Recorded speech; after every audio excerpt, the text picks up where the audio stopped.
take from you. Now, let's now go to JIDA. The president has excited yet another round of discussion on this matter. He says that the report he has is not what you and I have seen. Yep. And let's listen to him right now and then go to the discussion. Government needs to benefit from your perspective when things like this come on board, and you must shout as loud as possible. You know, if even we're not listening, just make sure you drum it into government's ears, you know, so that we don't do some of the things that we do. So that committee is going to come up with a report, and I'm willing for them to go ahead to identify people who have misappropriated government finances and deal with them. This government... You just heard His Excellency the President, John Dramani Mahama, and he had actually spoken about the JIDA report and said that what was happening perhaps was not the best because the report he has is not what you have and the contents are different. And so the question we are asking is, in fact, the journalist who has been at the forefront of this crusade of the JIDA ROTS investigations, Manasseh Azori Awene, has a very interesting article. He says nothing can change. What we have seen must be the final report.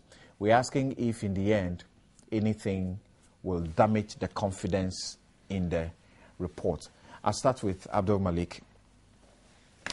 Well, last week, I think we had the opportunity to deal with this matter, but quite in a very limited way. With the caveat that it was only a draft report we're dealing with. Yes.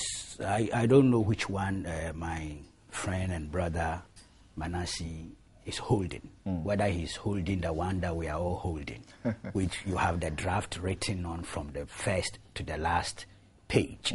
I remember making the point that I'm not anticipating a very extensive review or changes. I don't believe so. If you look at the number of pages and the way the draft report that I'm holding has been structured, I'll be surprised if the changes are very dramatic and extensive. Okay. But I expect some changes because of what I have seen, being responses from some of the special service providers to that they forwarded to the PV or being team. That's reliably informed.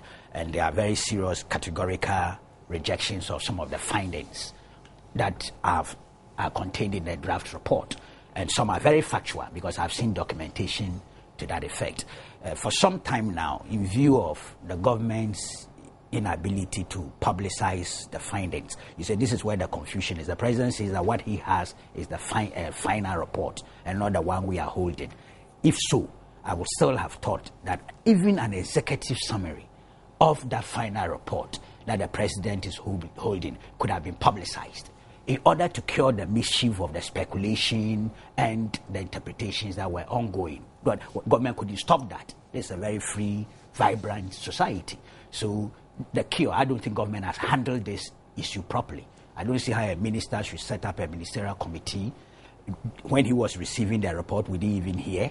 Then when he was going to present it to the president, which I thought was unnecessary, we hear that. And then here we are confused about which report is authentic. So it's been poor handling by government itself, and government deserves this self-inflicted indictment. Having said all that, because of things that I have seen, I anticipate that whatever report is made public, there will be some changes in terms of some material areas, because the service providers are arguing a case. They have provided documentation to show that the draft report that I'm holding does not contain those. I don't know if the president's final report contains those. Whatever it is, forwarding the thing to the PV or being team, also without us even knowing the composition of the team or its terms of reference, created some gray area for government. It's been such a terrible handling that I have come to the conclusion, after listening to the president, listening to the minister, all those things, that perhaps this matter, especially those areas related to public funds, the use of public funds, must be handed over to the Auditor General for scrutiny. I don't think the PV or Bain review team can do much. I think under the Constitution and under the Service Act, if you look at section 16, it says submission of special audit report to Parliament. We can take advantage of this. The Auditor General may, in addition to the audit of public accounts, carry out in the public interest such special audits or reviews as it considers necessary, and shall submit reports on the audits or review undertaken by him to Parliament. There is also the section that gives the President himself some leeway. That is section 18(2). Paragraph A of section, I'm reading, paragraph A of subsection 1 shall not preclude the President, acting in accordance with the advice of the Council of State, from requesting the Auditor General in the public interest to audit at any time, any particular time, the accounts of any such body or organization as referred to in section 11(1). Key point here is public funds. All right. Public funds are subject to auditing by the Auditor General in order to clear this whole confusion. Because see, the credibility crisis that the report, either the draft or final, is suffering will remain. And this is because of the poor handling of this particular project by government. So I say the way forward is to hand it over to the independent institution of state required by the Constitution to audit public funds. That's one side. There's the institutional aspect, procurement, contracts, all that. The Auditor General can even look at all those things within the context of the monies. But then there's the institutional side, which remains a policy issue, which is completely within the remit of the President. So we should do this segregation and proceed forward. Unfortunately, see, we draft and final.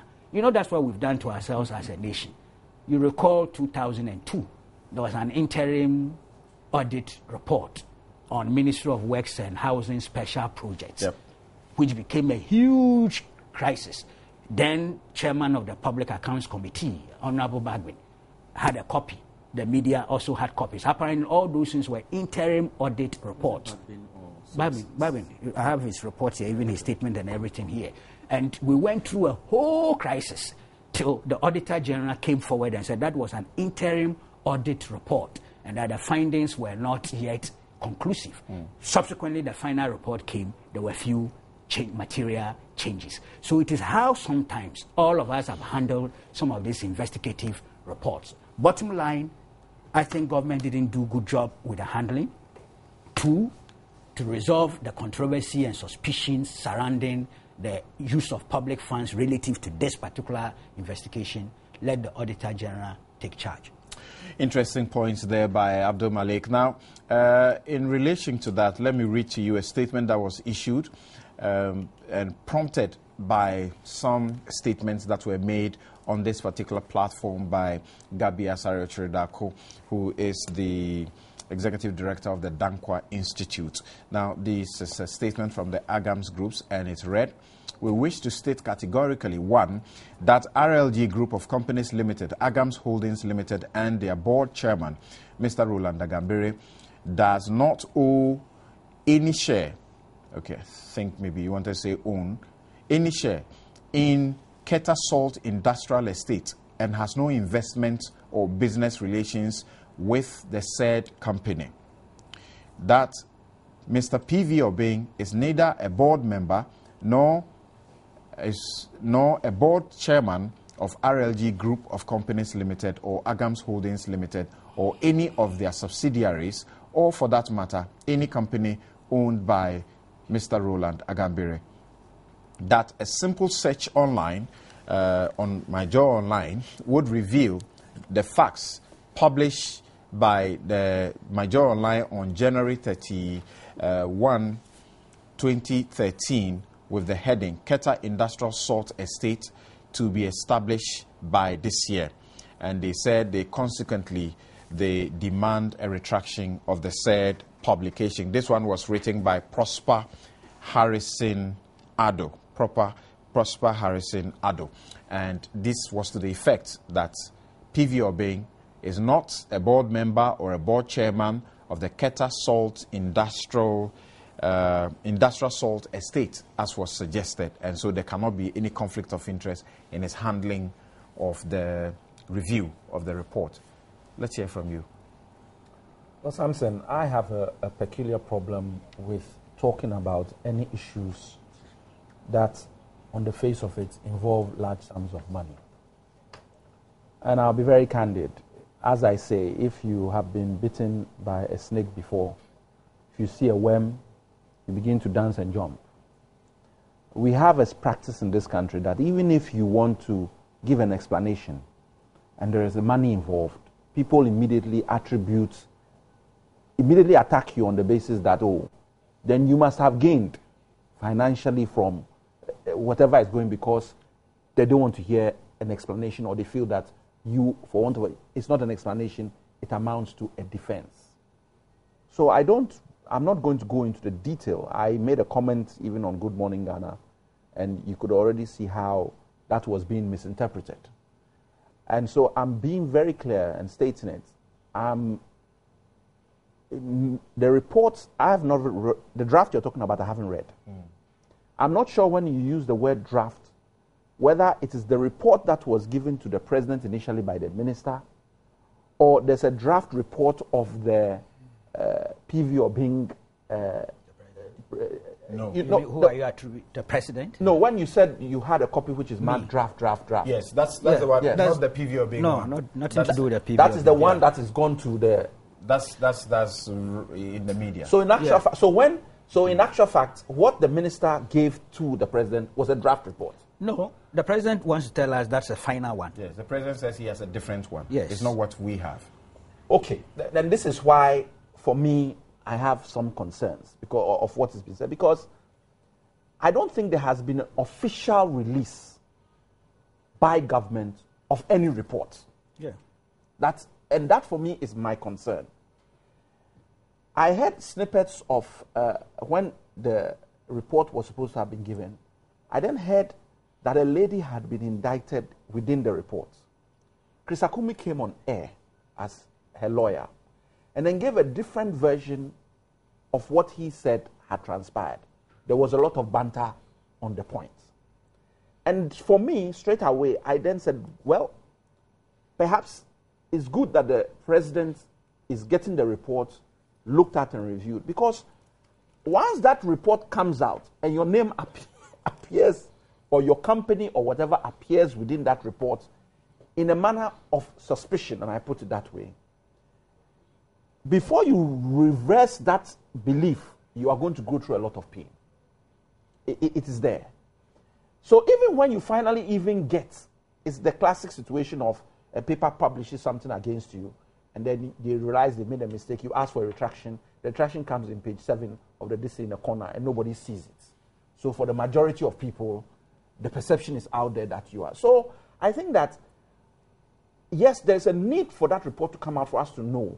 But if specific people are being mentioned in that report as having have some form of malfeasance, if I can put it that way, then the people who are making this allegation must be standing on firm ground. If you are not, you are going to destroy people's lives. There's a question about the need for the president to come out to say what you have is different from what I'm holding.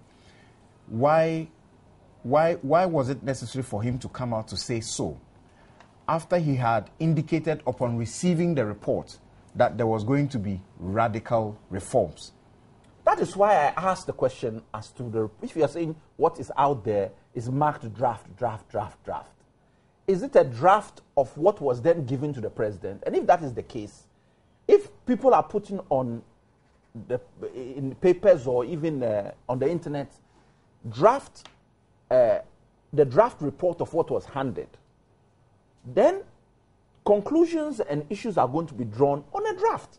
And that, as my colleague Kweku has pointed out, can be disastrous, because we will have all this debate and talk about the draft, and when the final report comes out, it says something different.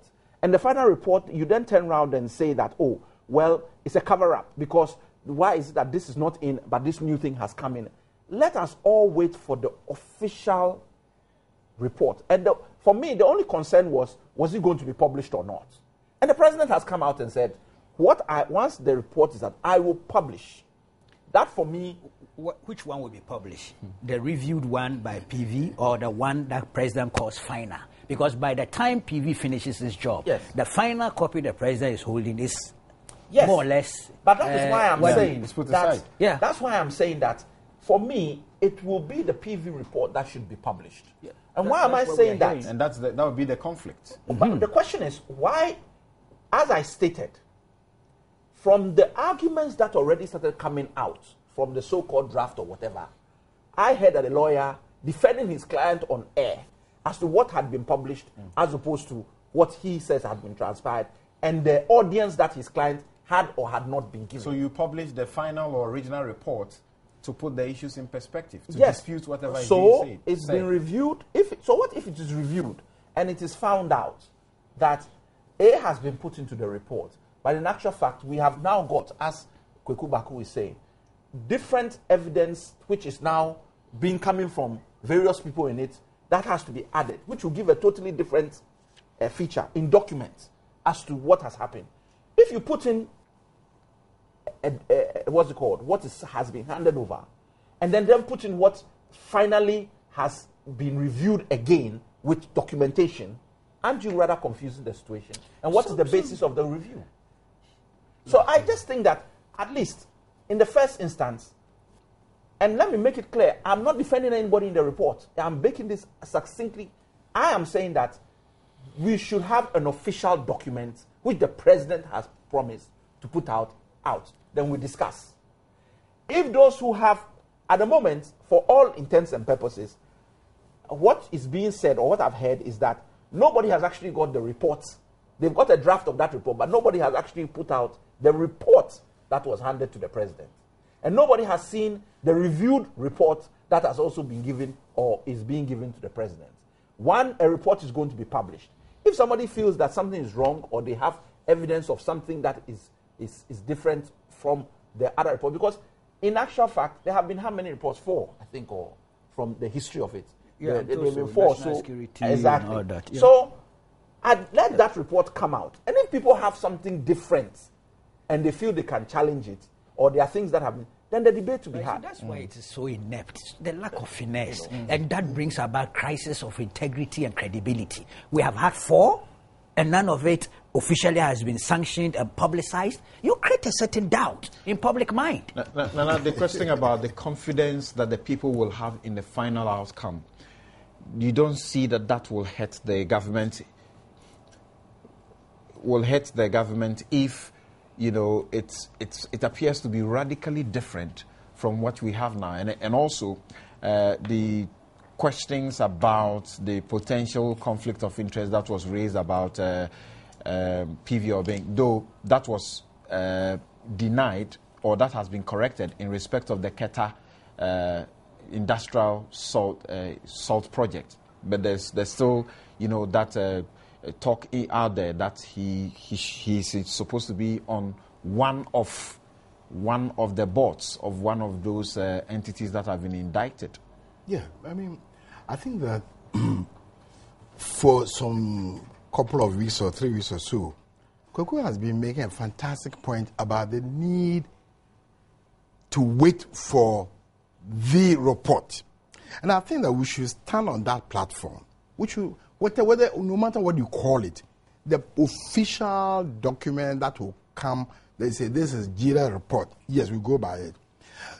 There is, I have seen the statement by Manasseh Azure, who started this, your colleague out here.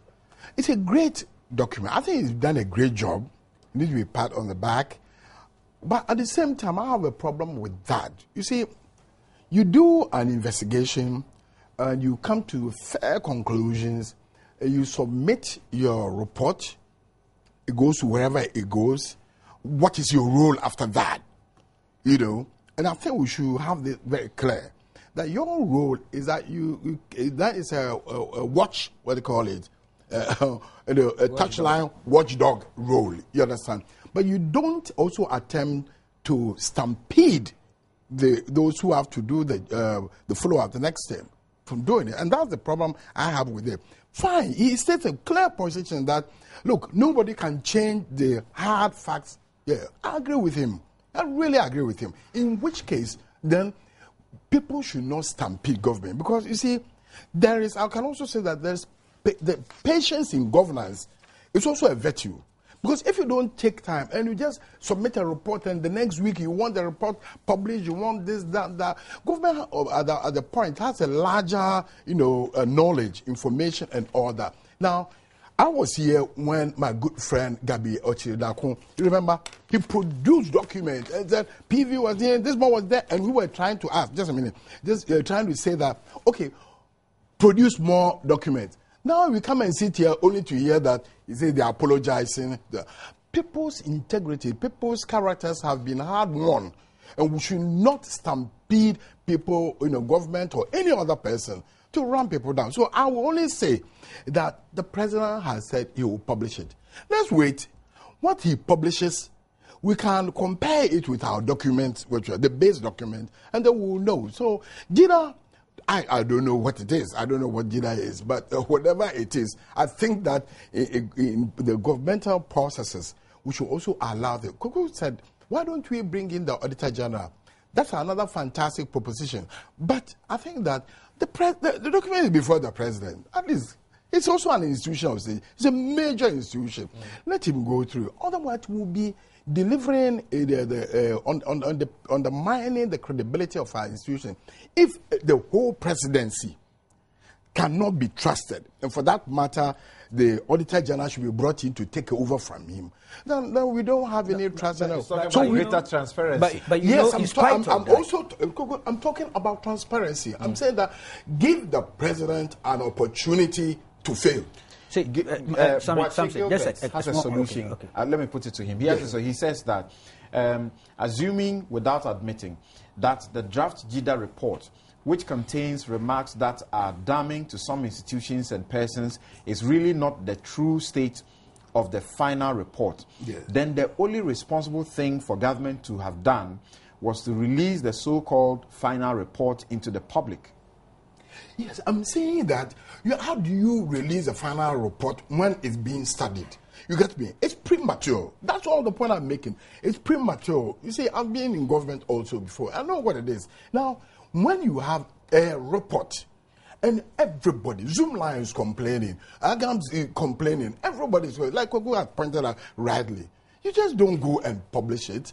You understand? You want to do some reconciliation, and the process of reconciliation can take a bit of time. He points to the hallmark of the honesty of a president, and he refers to President Mills. He says he ordered the immediate release of the Yoko report on the Woyomi matter. And then what became of the conclusion? We are still not satisfied. The people were taken to court. I'm saying that there are people who are still not satisfied with what happened. You understand? I'm saying that we are all entitled to our views. But government, you don't want to deny government or that institution, the presidency, their obligation, their duty to examine the report. You understand? And then put it into the public domain. But you want an early publication. But your judgment is not necessarily what must be. That's where they think you have something to hide. Kweku, briefly. Another perspective. Indeed, the Auditor General's intervention is not necessarily a substitute for what the president or the PV or Binton is doing. In fact, that is unavoidable. Constitutionally, in spite of whatever the PV team will do or government will do, you know that it's an obligatory duty on the part of the Auditor General to exercise its responsibility relative to those public funds. The only thing is that this has become a special case. There's a controversy out there. A certain air of suspicion has been generated, for me, through the ineptitude of government. How government has gone about this matter. That's what has created the situation. So here we are, time has also become of essence. To be honest, time has become of essence. When was the report submitted to the president? And I'm assuming the final one, not the one we have. When? Okay? And if you consider the history of other such investigations having come and not becoming official or officially sanctioned and published, why do you create such a problem for yourself?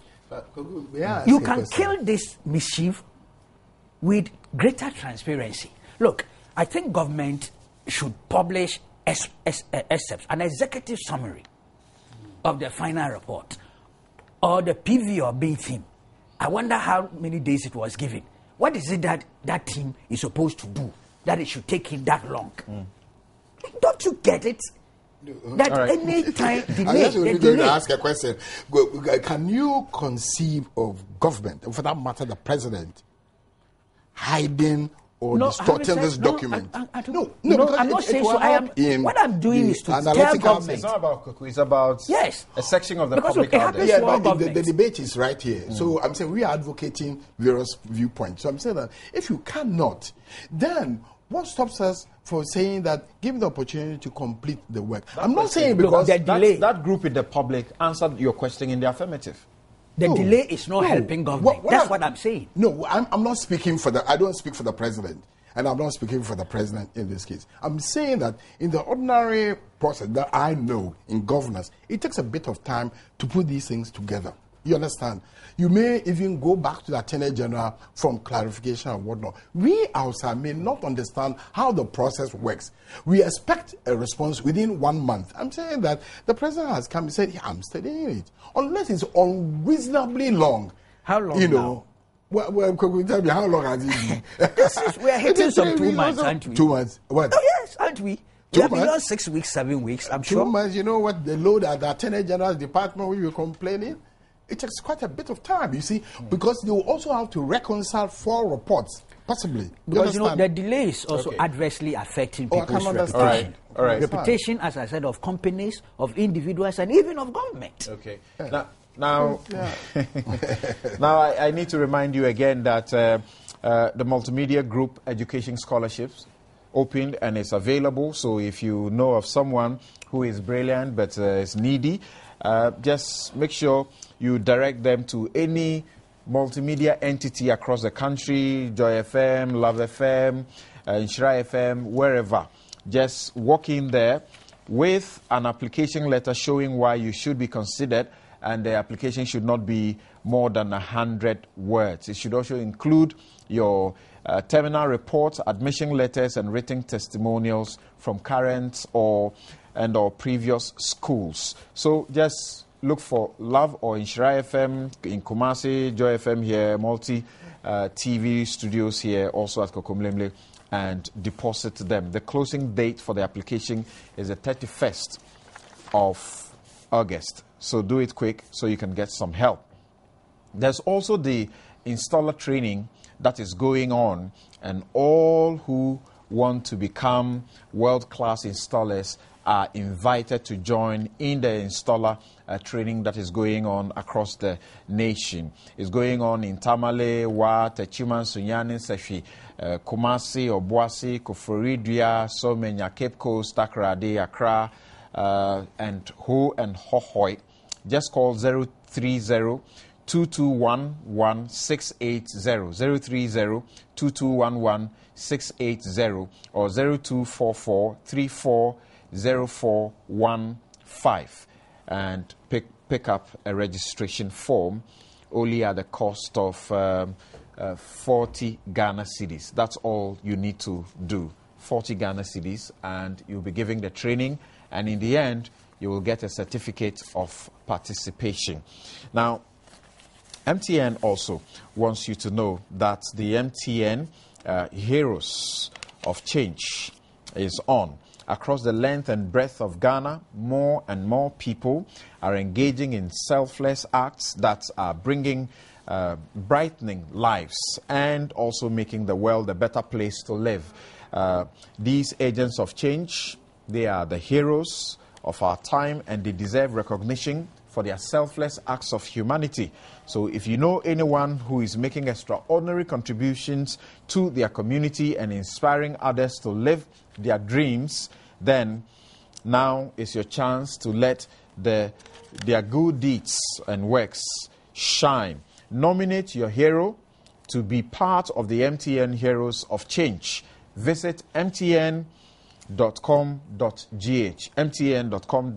for details, or pick up nomination forms from any MTN service center near you, fill it and submit it at the MTN service center. You can also write a letter of not more than 2 pages, nominating your hero and stating why your nominee deserves to be recognized as MTN Hero of Change, and sent to MTN Heroes of Change, P.O. Box 80-179, P.O. Box 80-179, Achimota, Accra. So go on, spot and nominate your Hero of Change today. Deadline for submissions is Monday, September 30, 2013. MTN, everywhere you go. And this from Ibrahim Kopa Tamale. He says, the Paul Victor Obeng-led team that the president constituted to have a relook at the JIDA report presupposes that the president did not believe and trust the committee and its report. And it is also a subtle attempt to shield most members indicted, since they are the core members of his government. Nana, this is what I was talking about, being the skepticism within some sections of the public. Silas Samuel Amua, Kenya, say, writes, the myth about the JIDA report can only be broken only when it is published. Why hasn't the report been published all this while if there is nothing to hide? Okay, Don Pino in Malam writes, I am never convinced by the president's explanation on the JIDA report. Indeed, there is a clear attempt to cover up for some people, and he's advising the president to release it immediately. David Sopoku says, interestingly, this is the 6th committee to investigate the JIDA rot. This is not investigating. They are supposed to review and advise the president. The president must do the whole nation, including companies and individuals cited in the report, some good by making the report available. Kwekubako has said this over and again. And the final one from David Forson, Oxfordshire in the UK. He says the JIDA issue is only an example of create, loot and share scenario. Okay. People have taken Justice Jose's quotes to say a whole lot of things. Now, we'll take a break here. We'll be right back to continue with the show. Don't go anywhere.